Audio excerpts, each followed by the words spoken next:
in a company called Doggies in Town in Spain as Med Angels. And a few months later, we were talking to the founders, and then they told me they had someone very interesting on their board. And I asked them to make an introduction. And this was Zev Siegl. He was the co-founder of Starbucks. And we had a chat and we talked about the company. And then I invited him over to Istanbul. He was supposed to come, but unfortunately he couldn't make it in person. But we said, okay, let's keep the fireside chat going in a hybrid format, and let's see what we can talk about during this downturn. We had a roundtable today, and we've been here for 2 days discussing several things and networking. And today we had a lot of content. But I'd like to, welcome Zev Siegl and thank him for accepting this invitation, but virtually. Zev, how are you doing? Good. Greetings to everyone from Seattle. I wish I was there with you, but next time. Hopefully, yeah. So we were just talking, and I remember now the first time I had my call with Zev. I was driving from Cairo to Alex, and I usually take my calls in the car, but I just put the phone on the dashboard and kept the camera on. And when I turned it on, and Zev was surprised, I told him, don't worry about it. This is just my virtual background, but he didn't buy it at the end. So, Zev, when as a co-founder of Starbucks, when you go to a Starbucks, what do you order? Oh, that's an interesting question. It's very much like, for me, it's very much like when you try a new restaurant. Sometimes people always order the same thing the first time they go to a new restaurant, so they can tell, how it compares. And my order in Starbucks and every other coffee bar is an espresso, just a simple espresso. Not one of the tall drinks, not one of the, frappuccinos, espresso. And the first sip, I can tell a lot about the company. Yeah, not necessarily Starbucks. I meant like any coffee bar. Do you still go to Starbucks? Oh yeah, I go.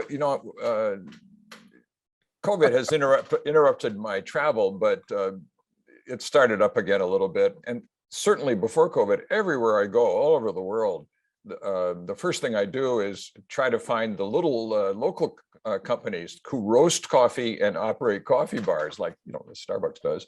And then later I go to a Starbucks to see how everybody compares. It's a lot of fun. There's a lot of passion in these new small coffee companies, tremendous passion. Brilliant. And with Starbucks is now operating in 80 different countries with maybe 32,000 locations. I mean, here in Turkey, Istanbul alone, I think more than 500 locations of Starbucks. It's pretty impressive. How did all that happen? This is like massive growth. Yes, but it wasn't overnight. Starbucks is not one of those companies that reached $1 billion in 1 year. It took a long time, many, many decades. And the company is astonishing today, just absolutely astonishing. Those of you who travel quite a bit, any airport you go to, any major city, if you take the time to go into a Starbucks location, the experience will be almost identical. If you have to think about that, how do you provide the same experience, the way the store looks, the greeting you get, the quality of the beverages, how do you do that in 32,000 locations? It's amazing. And I would say that there are several reasons for it. One is the product that Starbucks delivers to the public is pretty good. The whole experience of walking in and being greeted, then enjoying the coffee with friends, maybe doing a little work on your laptop. The product is pretty good. It's hard to find fault with it. But there's a lot of things behind it that have made this possible. One is logistics. Those of you that are in business that requires multiple locations, like say, a warehouse in 5 locations in Turkey, you know that logistics are important. Starbucks is a master of logistics. Another is that Starbucks often views themselves, the company today, as brand managers. They don't really see themselves necessarily as a coffee company. That's just the medium. the brand management, they're one of the best. That's why we all recognize the logo at about 100 meters. I mean, you see that green logo and you know exactly what it is because they've managed their brand so well. Also, we're in 2022 now, but before there was wide acceptance of the internet and portable personal devices, Starbucks was quite a bit smaller company. The advent of the internet and phones and laptops has really enhanced the entire coffee bar industry. It's been great. And then finally, there's the hidden driver. Internationally, Starbucks has grown through joint ventures with local companies.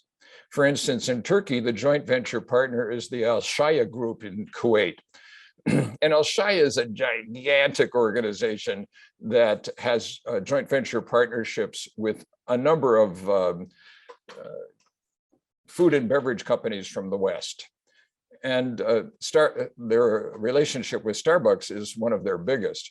So Al Shaya is not only in Turkey, it's all over the MENA region, and it's creeping into Europe. So when you go into a Starbucks, you are not actually going into a store that's owned exclusively by Starbucks. It is owned jointly by Starbucks and the Al Shaya Group. And that is the case in Latin America. It's Alsea. In India, it's the Tata organization, that gigantic conglomerate. And there are similar joint ventures all over the world. Well, you can imagine, some of you on this call probably have a joint venture relationship with a foreign company. And the joint venture makes it possible for you to understand the local laws, to get better locations, to do a better job with your employees. So that is, to me, that's the real secret of the growth of Starbucks. As a matter of fact, the first time Starbucks left the United States and went abroad was to Japan. This is about 1995. I can't remember the exact year, in the mid 90s. And they did it with a joint venture partnership. Can you imagine trying to open stores in Japan without a joint venture partner? It'd be impossible. So it's a long history, and that is probably why there are 500 locations in Turkey. Absolutely, and it's amazing. When you started that 50 years ago with your founders, did you see Starbucks going as a global player?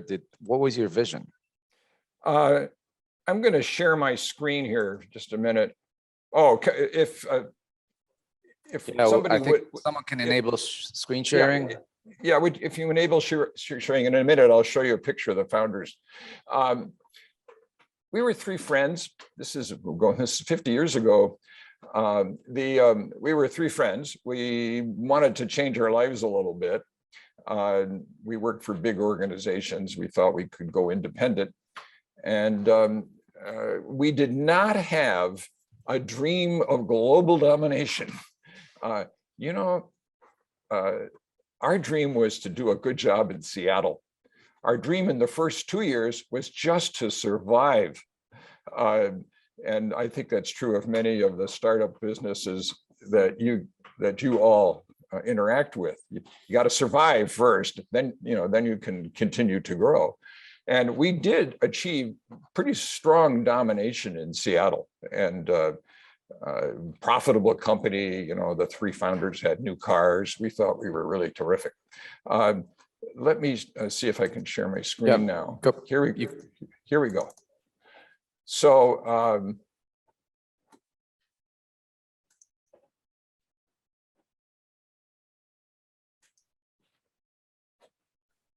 those are the three founders. Can you believe that?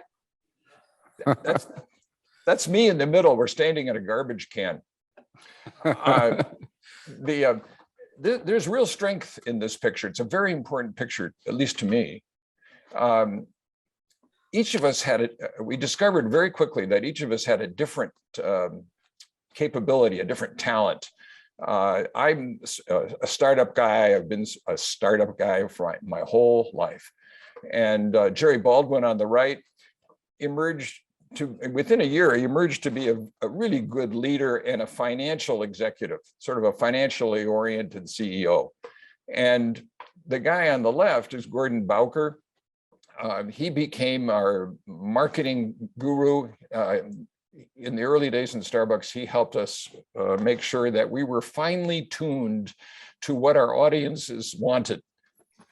And this is an important guy. This is Alfred Pete, who was our mentor. He's extremely knowledgeable about the gourmet coffee industry, very unusual guy at the time.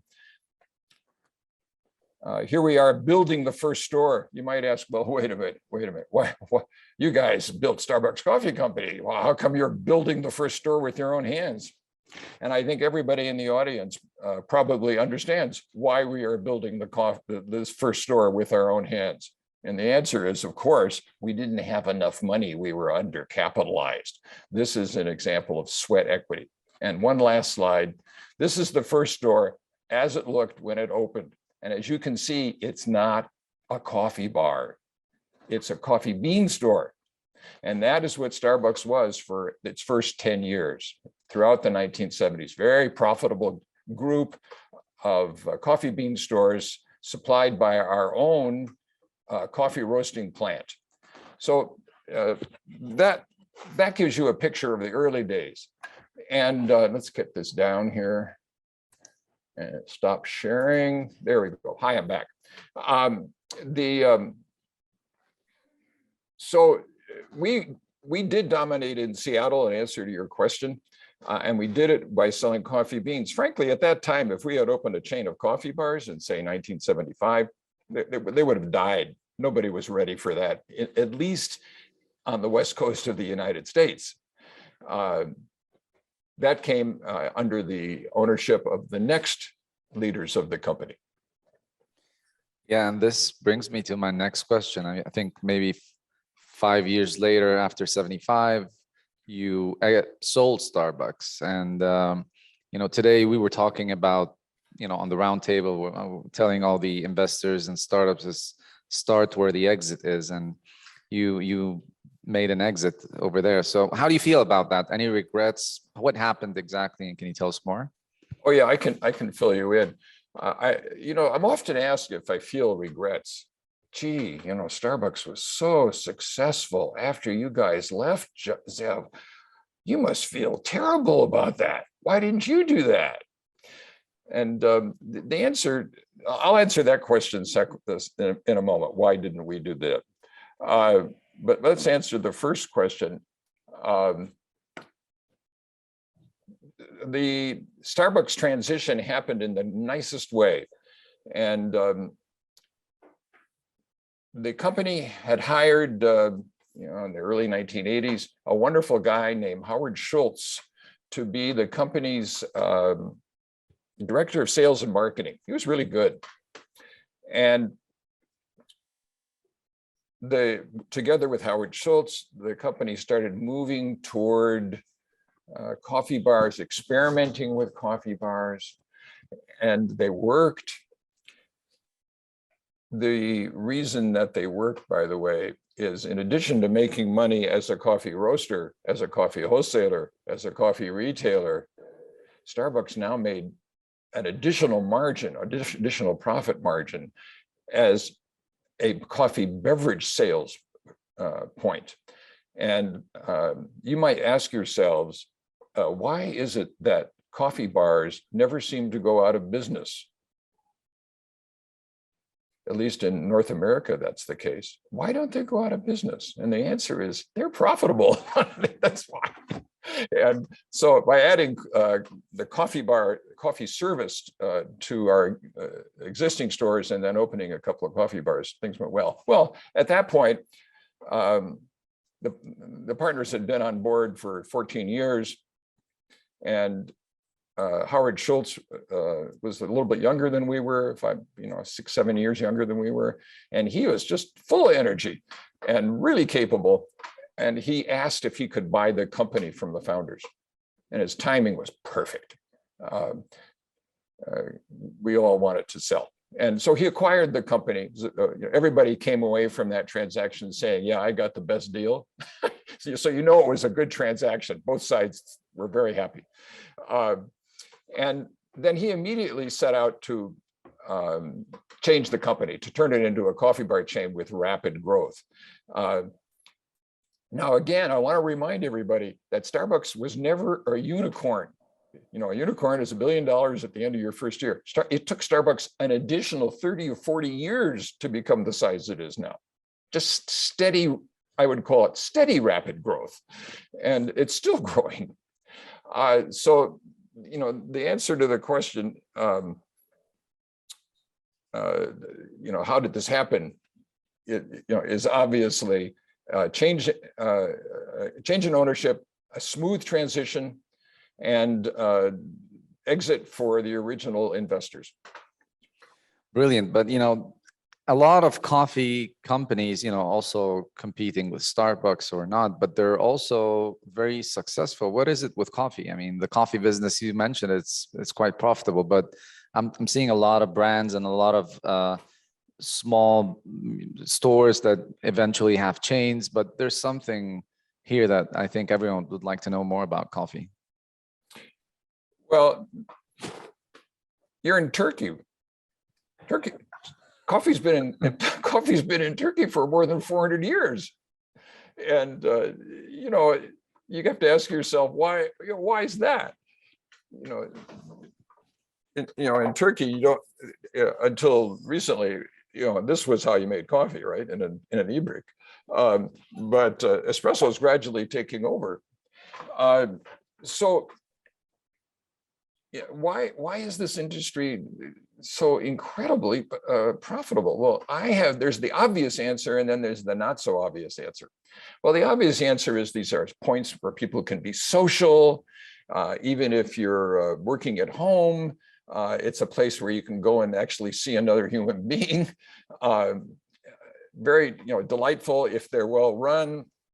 Then they know your name or your drink. I mean, really, is there anything? There aren't very many things better than walking into the door of your favorite coffee bar and they look at you and they say, "Oh, good morning, Tarek." Or if they don't know your name, they say, "Oh, you want a double tall espresso, right?" And I mean, that's just delightful to be recognized that way. I love it myself. But there's another thing that people don't want to talk about too much in the coffee industry. I'm one of the few people that brings it up, actually. There's caffeine in that drink. Caffeine is a legal drug, and it makes you feel great as long as you don't overindulge in it. And I think that caffeine is a big factor in the success of the coffee industry.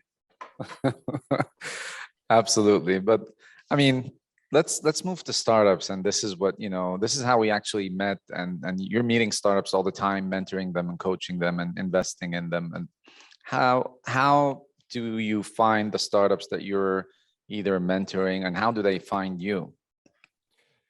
Well, through meetings like this is one of the great ways that people find me.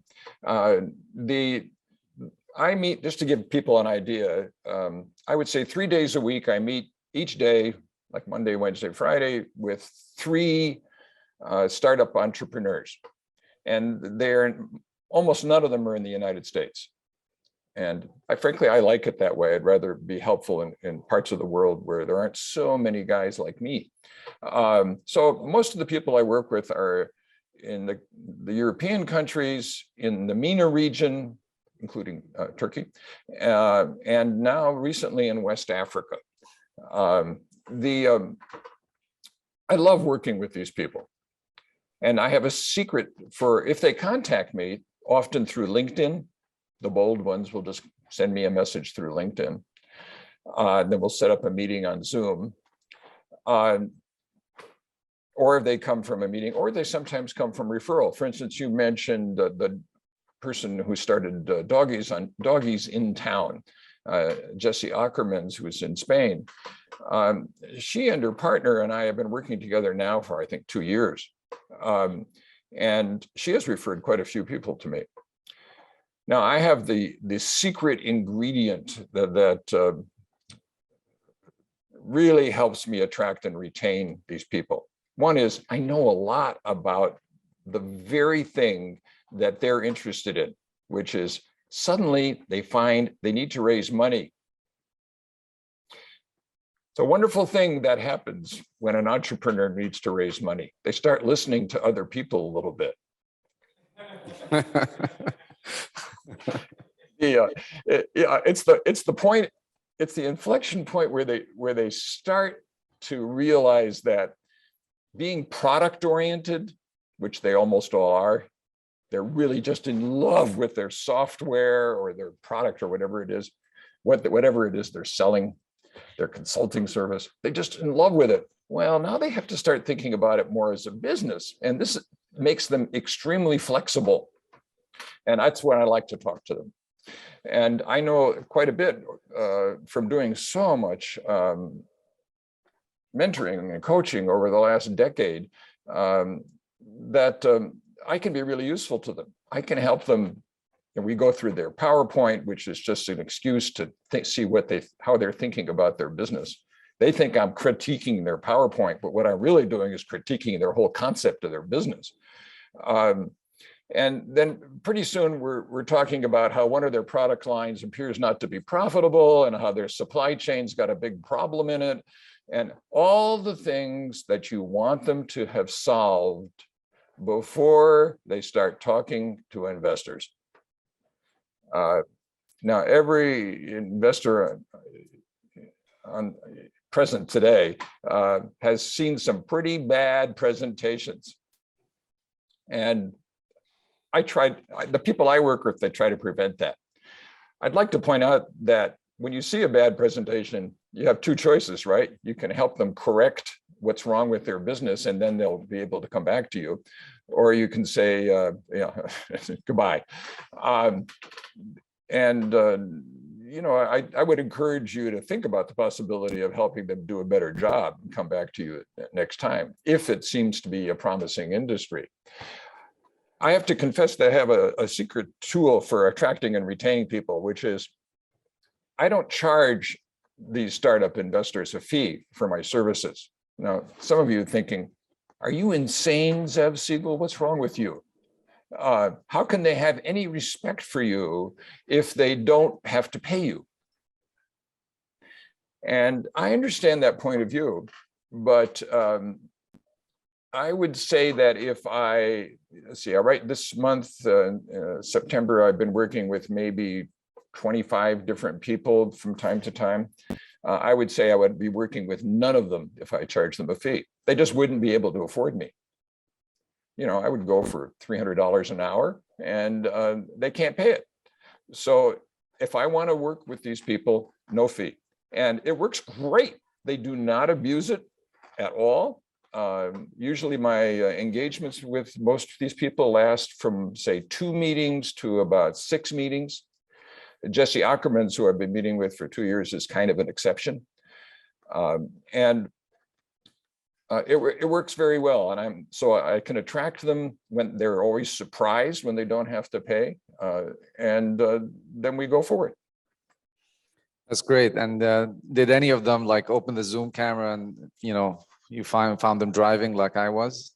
Yes, that happens all the time. The best one, I was in a meeting with a group that's from Lebanon, and the background kept changing on one of the participants, and it was a woman, and she was walking through an airport while participating in an international Zoom call. It blew my mind. It was a long walk. It was a big, I don't know which airport she was in, but it was a big one, and she just kept walking. You'll find a lot of interesting things when you come to our region more often. So we're looking forward to that. But I can relate to what you're doing. And when we first talked, this is what you told me, and I really appreciated the time that you're giving to entrepreneurs. And I remember when you told me you were coming to Istanbul, you wanted to meet the founders and you wanted to meet the people who are pitching. So I'll also send you I'll send you the pitches that we had right before we talked, so that you can, take a look, and if there's anything interesting for them or you, maybe we can make a connection for sure. Well, Tarek, I really appreciate that. I'd like to say to everyone that this isn't a one-way street for me. You might think I'm like Moses on the mountain handing down the tablets. It doesn't work that way. It's my conversations with these people it's what I call a two-way street. I learn a lot from them, and they of course can't imagine that I'm learning anything, but it's true. I learn a lot. There's some of the approaches to business that these people are doing. You know, the typical 30-year-old with an MBA who's now been working for a corporation and is now going independent and starting her own company. Well, she knows a lot of things that I don't know, and it's very helpful to me. But you're also seeing a lot of good things that, you know, we're all learning and giving back. But you've seen significant good things, but also some other not good things or bad things about founders. Maybe you can share a few significant two sides of the coin. Well, a couple of good things that people have. One is innovation. Man, sometimes I'm just thrilled by what people develop, especially in everyone now is seeing startups that are using AI, you know, innovative data manipulation to do new things. And I find those applications, there are a million of them. Let's see, one of the guys I'm working with is in Mexico. He's basically using AI to help trucking companies. These are companies that have a fleet of 100 trucks, you know, like a division of Pepsi in Mexico, Pepsi Cola. He helps them monitor their drivers, and he's very clever about it. The drivers get a reward. The owner of the trucking company gets to find out more about what the drivers are doing. And it's based on the use of AI. You know, another thing is that these people find niches that you didn't know existed. You know, we all think, oh yeah, you know, the coffee industry, that's really great. Well, there are people, well, for instance, there are people that find ways to make quite a bit of money and to help an industry. For instance, in Kuwait, there's the home of a company called Coffee App. It's spelled weirdly. It's COFEAPP, Coffee App. It's a big company now, you know, a medium big company. It's, you know, 50, 60 employees. And what do? Subscription based, so I think. Amazing. Yeah, they're basically the Starbucks phone app, but for other companies.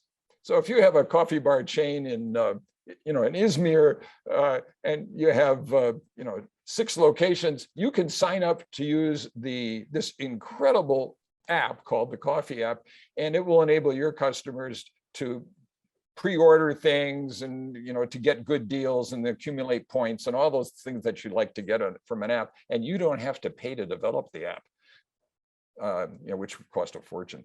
You just sign up for it and use it. And there's an example. I mean, I would never have thought of that ever in my life, that somebody could do that, but those guys did, and now they're all over the MENA region. Yeah, we have one of our participants from Kuwait already, but I'm not sure if I can see him. Yeah, Mohammed Rashidi is here. Too bad we don't have the back camera, but we'll take a selfie with you at the end after the Q&A. Oh, I really like that. Yeah, yeah. So, and but those are some of the good things: innovation and finding niches. Some of the bad things, you know, you could ask anybody in the audience who's tried to do investing, and they could tell you the bad things as well as I could. The bad things are financial forecasting. The average young entrepreneur just doesn't get it. So, you know, they have 2 choices. They can learn how to do it, or they can get someone to help them with it, a CFO or somebody who's experienced in the financial forecasting. And I can't tell you how, well, see, the best thing that's ever happened to me is I was working with a group. They have a niche. They set up sophisticated cameras at construction sites that enable general contractors and property owners to study from their desk what's going on at the construction site. Together, that's not so unusual, but they coupled it with, at the bottom of the screen, there's a lot of data about what's going on at the construction site, back-end data. So, you know, they're rocking along, and they're basically, when I first met them 6 months ago, they were basically at the pre-seed stage. And now they're at the seed stage. They're trying to raise seed money, about 700,000. And so they just didn't have a good forecast. I said, you guys got to do something. I mean, I'm looking at the forecast you sent me, and it's just not adequate. There's not enough information. And they said, oh yeah, you're really right. It's not what we're really good at. And I said, I understand that, but you still have to do something about it. So they said, we know exactly what to do. We have our friend David. We're gonna get him to help us. These guys are in Portugal. And so we're gonna get our friend David. Well, David turned out to be fabulous at financial forecasting. And now we talk about percentages and ratios and this 5-year forecast and what the multiple of earnings is going to be, all this stuff that the two original founders they didn't even know about it. So there's an example of the founders didn't understand what to do. They went out and got someone who helps them now. And they are as financially sophisticated as a group, the three of them, as anybody you'll ever meet. So that's number one, is financial forecasting. It can be really bad. And another thing that I find that's really annoying, and I know that most of the people in the room have experienced this, is that there are a lot of young entrepreneurs beyond 30 years old who aren't very good at communicating with investors. They don't understand the investor's point of view. The investor's thinking, I'm not here because I love you. I'm here because I want to make a return on investment. So let's talk about that. And afterwards, I'll love you. Yeah, maybe. And so I would say that the communication with investor, and especially understanding the investor's point of view, is very important. So one of the things that I wind up doing is, I will tell them, okay, for the next 10 minutes, I'm going to be an investor. And I do what's called role playing. I actually act like one of you, so that they won't make a mistake in front of you. This is a big problem because it keeps them from getting the funding. Yeah. And aside from the companies that you're investing in, I know that the ones that you're mentoring, not necessarily investing in, but with this mentorship and this role play, how many of those have got investments and maybe some of the ones that received further funding? Yeah, Tarek, I don't keep a scorecard, so I don't actually know. But I know of some. For instance, Coffee App has gotten several rounds of funding. It doesn't hurt them a bit that they're in Kuwait, though, because in a small nation like Kuwait, everybody knows everybody, right? And so if you're successful, which Coffee App is, they are able to raise money, usually from family offices. There's a company in California called Voga Coffee, VOGA Coffie. And what a terrible name for a company in California, right? sounds like they're in Moscow. But they have a product line called Ground Control. That's a great name for a product, Ground Control. And what it is a new type of commercial coffee maker for coffee bars and restaurants. They're a small manufacturer. This is an interesting story. The leader of the company, Ellie, it turns out, used to be a deal analyst for a wealthy angel investor in California. So Ellie looked at hundreds of deals and analyzed them for this guy. And Ellie also has a law degree. He has an MBA. He's not your average guy.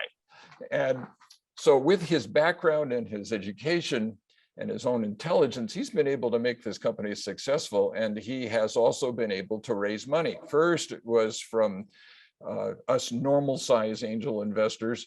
And then he got a big hit from one of the big boys in Silicon Valley, who gave him a sole investor who gave him about $1 million. Another one is, we'd already talked about the trucking company. They did okay. They're raising money. Jesse Ackerman's, who we mentioned, has had several small rounds, not big ones. We're not talking about $1 million, but she's had several small rounds, and she's so assertive and smart that the rounds have not come from Spain. They've come from other countries around the Mediterranean. Pretty interesting. I met Jessie in Istanbul also. The first time I met her was in 2019 here in Istanbul. That's also very interesting. And she's, was very active and, hustler and trying to pivot all the time and change her business model in order to address the pain points. And during COVID, everything changed. So yeah, I can really imagine. Actually, okay, all you investors, some of you know that not everybody was a loser in COVID. And the pet industry, dogs and cats especially, the pet industry really benefited globally from COVID. In the United States, anybody who's in the pet industry, their business is up 25%, including those giant, what we call big box stores like Petco. They're doing really well because everybody got lonely and went out and got a pet. So there have been some winners during COVID. Coffee app did pretty well, for example. So Zev, I'm going to ask you one last question, then we can open the floor for other questions. So, we were talking this morning and the past 2 days informally about what's happening with the economy and the investment landscape and in several other countries. But generally speaking, where we're heading towards a recession, what advice would you give to investors and what should, angels specifically investing at seed, pre-seed should look for? That wouldn't be shopping centers. Worldwide, worldwide shopping center companies that are in the real estate business developing shopping centers are having a pretty hard time. You should see downtown Seattle right now, the center of Seattle, the core where all the office buildings are. My God, the vacancy rate is at least 30%. So the malls that are in the central part of the city are not doing very well.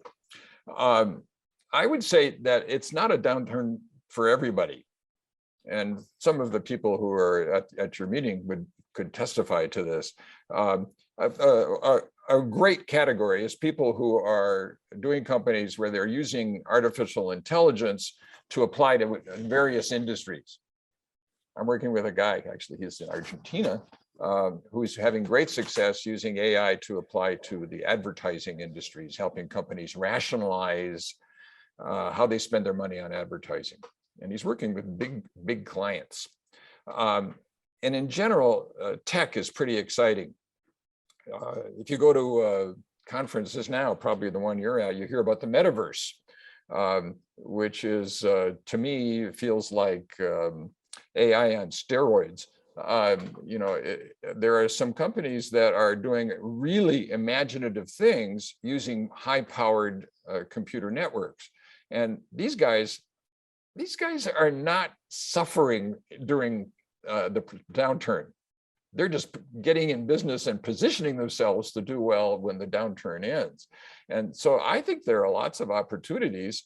You just have to pick and choose a little bit about the industry. Absolutely. And, solving, real problems with proper business models and making sure that, you have a proper financial plan and forecasting and all that stuff is very important. It's different right now. So, and we had some numbers shared today that, each continent or each region also has significant decreases in investment, but as opposed to other regions who actually have an investment increase. So with, respecting the time that we have 15 minutes more with Zev. So, and he said it's okay that we can ask him questions if we have time. So let's open the floor for questions. We have a first question from Dr. Khaled. We have mics ready. Okay. Is it working? It needs to turn on. Can you turn it on, Nadine? So that Zev can hear. Well, while we're waiting just a second, I just want to say that I think it's marvelous that we can have this conference this way. It's just wonderful. Yes, very nice to meet you. Thank you very much for the insights. I have one question, which is the news these days. what is the strategy for them, Starbucks and franchising? At what stage franchising is a good mechanism? And there's one master franchise in the region, or very popular, very strong partner to Starbucks, just sold his rights for $11 billion. So I heard, is it a strategy now for them to own their stores, not franchise anymore? What are your thoughts of the concept of franchising? At what stage they do it? Or I just want to hear your thoughts on this and the transaction which happened lately on the rights of the franchising of Starbucks for this much money. It's a really good subject. First, I want to say that, remember, I am not part of Starbucks management. I'm an observer. I'm a well-informed observer, but I'm an observer. And so let's talk about Starbucks. So I mentioned earlier that when Starbucks first went overseas, they did a joint venture franchise. Oh, thank you. I can see more now.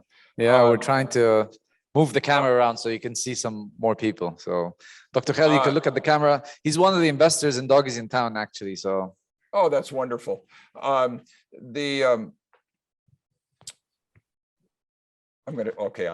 mind immediately went to Doggies in Town now. So these area franchises, what I call joint venture partnerships,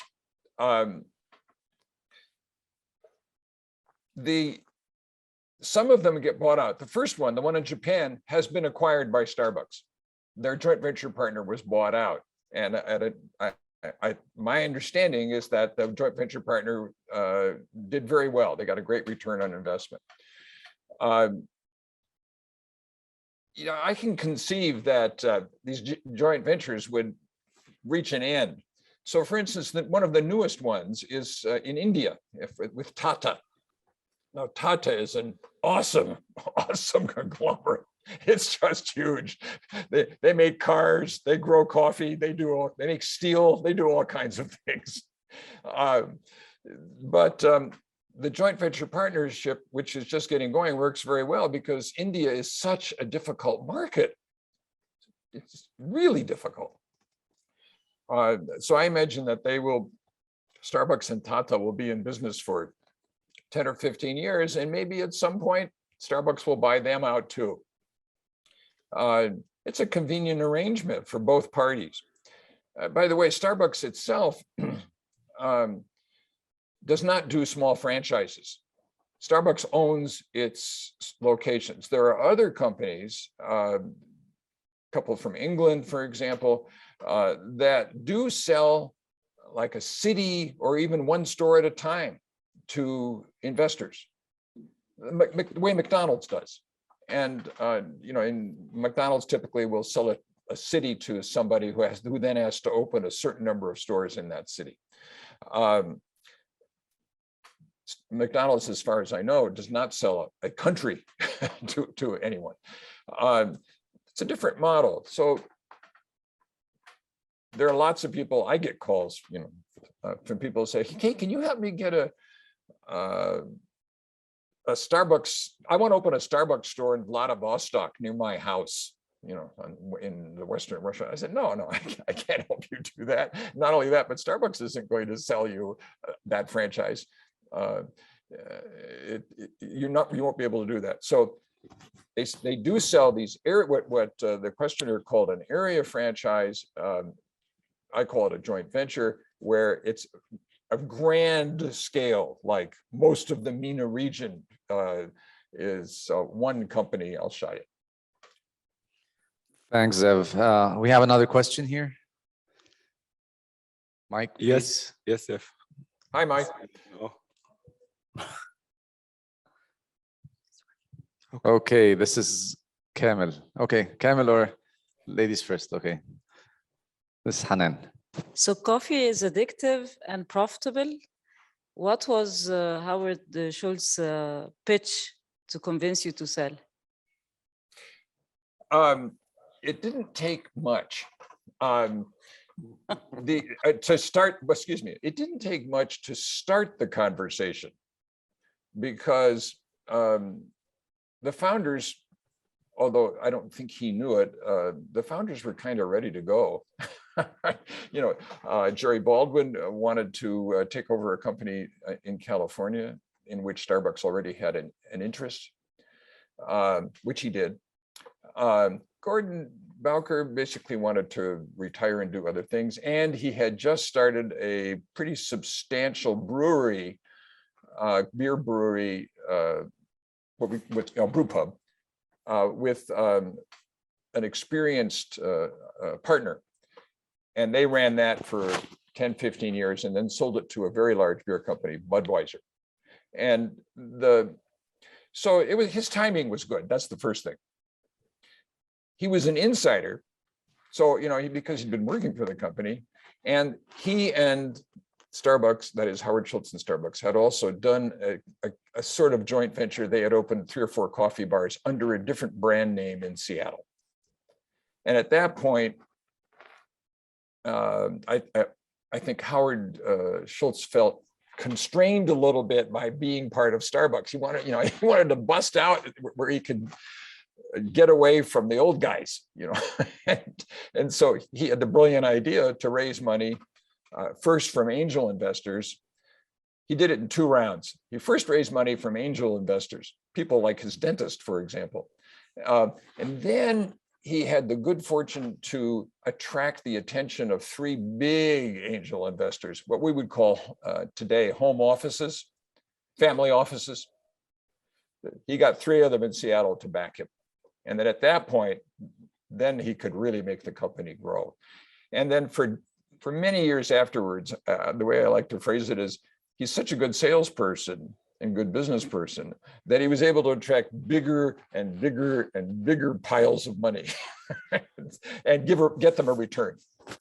And the reason he could give them a return, he's a pretty good operator. His team stayed in touch with consumers. They understood what consumers wanted.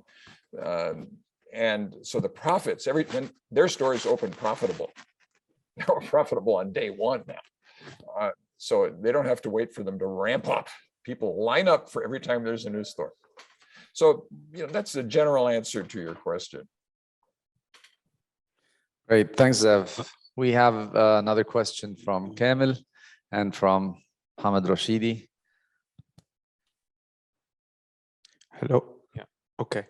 So you have to speak up. We're 8,000 miles away. Don't worry. I'm very good at speaking up. So I finished an executive MBA in London Business School a year ago, and one of the topics that came up was the case of Starbucks, and it came in the context of ideation and analogical thinking.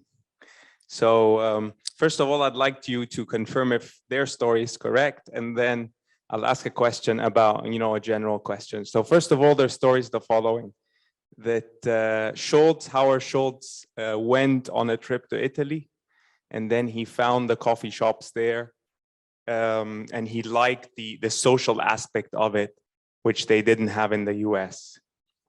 In the US, imagine yourself as Howard Schultz. Yeah. He's from New York, grew up in the New York area. Yeah. The famous story, he actually grew up quite poor. Got a scholarship to go to college because he was a good football player. And then eventually he became a successful salesman with IBM and then with another company in New Jersey. And then he wound up working for Starbucks in Seattle. Yeah. So as the guy, the marketing manager in Seattle, Starbucks sent him, this is very early, this is about 1981. Starbucks sent him to one of those big trade shows in Milan. Yeah. So you can imagine yourself, you're this guy, kind of a cocky New York guy, you're just beginning to approach, where you're going to just have a great life, right? So he gets off the plane in Milan, and what do you think he sees right near the exit from the airplane? An espresso bar. Yeah. Now we take that for granted, but there was no espresso bar at the airport in Seattle at that time. Oh, that's fine. So he gets in the car and goes to his hotel, in the lobby of a hotel, guess what he sees? An espresso bar. Mhm. So the next day he goes to the hall where the big conference is to go talk to vendors. And what does he see? Espresso bars. And at this point, he's saying to himself, holy smokes, we're on the wrong track in Seattle. Any fool or idiot, could see, oh, you can make more money turning coffee into beverages. And it doesn't take, well, at that time, all you needed was an espresso machine. Now you need a $400,000 coffee bar. So that story is correct. That is where he got his inspiration. And he came back and he started pounding the table saying, we got to do this. We got to do this. Okay, good. So, I was hoping that you'd say it's not true and I'd go back to London Business School and give them a hard time, but it is what it is. So my general question is about, this is a case for analogical thinking. So, in the ideation phase, one of the things or one of the lenses that you use for, to come up with new startups is analogical thinking. You look at a specific idea or a specific business that is running in one country, and you go and you say, hang on, this is running really good in that specific country. What if we try to implement it and tweak it a little bit for the culture, et cetera, et cetera. There are many people that when they talk about, for example, places like the Middle East, I come from Egypt. So for Egypt, they say, go to India, look at what's happening in India, and, try to learn from it. There are a few steps ahead of you, and try to use what they're doing. And then there's another approach where they say, hang on, rather than, take it step by step, why don't you actually try to leap and go, one or two steps further and, try to accelerate this development of other spaces like agri-tech, for example. So what are your thoughts on that? Well, I think that business people have been doing analogical thinking for a long time. It used to be that we just did it on a smaller scale. If you were in, Izmir, you'd go to Istanbul and look around, right? If another way to do that's if you're retail or food and beverage. If you were in manufacturing, you'd go to a trade show, and you'd walk around. You'd have your own booth, but you'd also walk around the trade show, looking at what everybody's doing. But we don't have to do so much of that anymore because of the web, the internet. And now, you can just sit at your desk and do your analogical thinking. It's really, really important. I'm constantly looking for innovations in the areas that my clients are active in. It's extremely important to look at what everybody else is doing. The hard part is what you said at the very end of your question, which is to make the leap over them. But today that's frequently not something tangible like a better wristwatch, which you see people now. Now people are talking to their watches. That's great. That's a leap. But it might be something a little smaller than that, where you apply, for instance, as we said earlier, artificial intelligence to some common problem, like managing truck drivers. These are, you could say, well, that's not a leap. That's just a management improvement. Well, sometimes it's a leap, really. It's a leap. I'm fascinated by these things. Like I mentioned, the guys I mentioned who put cameras at construction sites, their leap, and they're very conscious of it. They have competitors who put cameras at construction sites, sophisticated video equipment, sometimes 3 or 4 of them at one site. Well, they looked at that. These are computer engineers. They looked at that and said, where's the data? So what they do is they turn what the camera sees into data. Like during how many hours was heavy equipment going back and forth across the site? And then they turn that into, well, how many hours has that bulldozer been operating? Oh, maybe it's time to do maintenance on it. Maybe it's actually time to do maintenance. So this is back-end data. I would say that is a leap when you start adding that, what I call back-end data, to what's on the screen. Well, now the customer is interested. So that's a leap. Thanks, Zev. Thank you very much. I think we had one more question. Yes. Hamad Rashidi. Hi, Zef. My question is Hi, about Hamad. the startup ecosystem in Silicon Valley, the Bay Area. Always Silicon Valley being the brand for the startup and for innovation.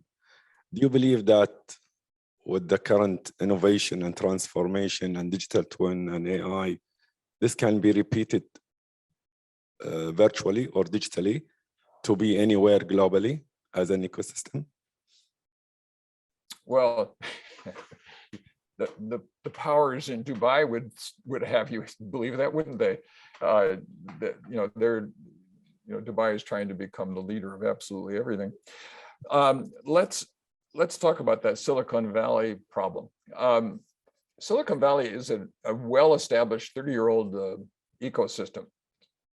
I think we're at least on the third generation of people. There are folks who are the children of some of the original people who are now, venture capitalists there, and it works really well. I'm finding, just like you were intimating in your question, that it is global already. That, for instance, some of the people I work with in West Africa, particularly in Nigeria, imagine being an entrepreneur in Nigeria, an honest entrepreneur in Nigeria. Boy, have you got problems, because there's so many dishonest people. And so what they do is they raise money elsewhere, and they don't have to get on an airplane anymore. And they get a reference to you maybe, and they contact you, using in-mail, or email, or whatever, some of the social media, and they set up a Zoom with you, and before they know it, they're talking with you as a potential investor. So I think that the internationalization is just amazing to me, just completely amazing. It's had an interesting effect in some areas. For example, let's go back to Jesse Ackerman's again, who we keep talking about. Jesse Ackerman's and her partner Julianne with Doggies in Town. It's a very small company. They have found that the investors in Spain think that they have them with their arms around their throat, that the investors can control them, that they have no place to go. Well, that's not true. What's happening now is that entrepreneurs will come to an angel group in Turkey from another country. And so that the local investors in their country can't control them. So I think that it's not just Silicon Valley and the angel's point of view, and the venture capitalist point of view, also from the entrepreneur's point of view, the walls are coming down. It's just too easy to communicate with people through the platforms that are available online, like LinkedIn and others. So that the whole network of entrepreneurial funding and entrepreneur and investor relationships has just become completely internationalized now. I would say it's a phenomena of COVID, because everybody was home and had time to talk on Zoom. And in some ways, COVID is, I think, responsible for the degree of internationalism in investing now. Thanks a lot, Zev. And I think we ran out of time. We really enjoyed the conversation, but we have a selfie expert here from Lebanon who managed to get us all into one selfie in this camera. I think maybe everyone can move here, and then we can zoom out the camera and take the selfie from the screen. Do you think this is a good idea? You're the expert. We'll take a screenshot, and then we'll take I want you to know that I wish I could be there to have dinner with you all tonight. You look like a wonderful group of people. I think I would really enjoy it. We're trying to give you the experience that you're, with us and with everyone online. I know we have a lot of questions. So you're gonna take So screenshot. We'll take a screenshot. I can't find myself. Where did I go? You are there. Okay, 1, 2, 3. Okay, thank you very much, Zev. Thanks a lot. Thank you, everyone. Thanks for joining online. We'll try to capture the questions that came in the chat. Unfortunately, we didn't have time, but we'll try to get those maybe offline. Thank you so much. And for those of you who have a personal question of some kind, I'm easy to find both on the internet and through LinkedIn. Have a good day.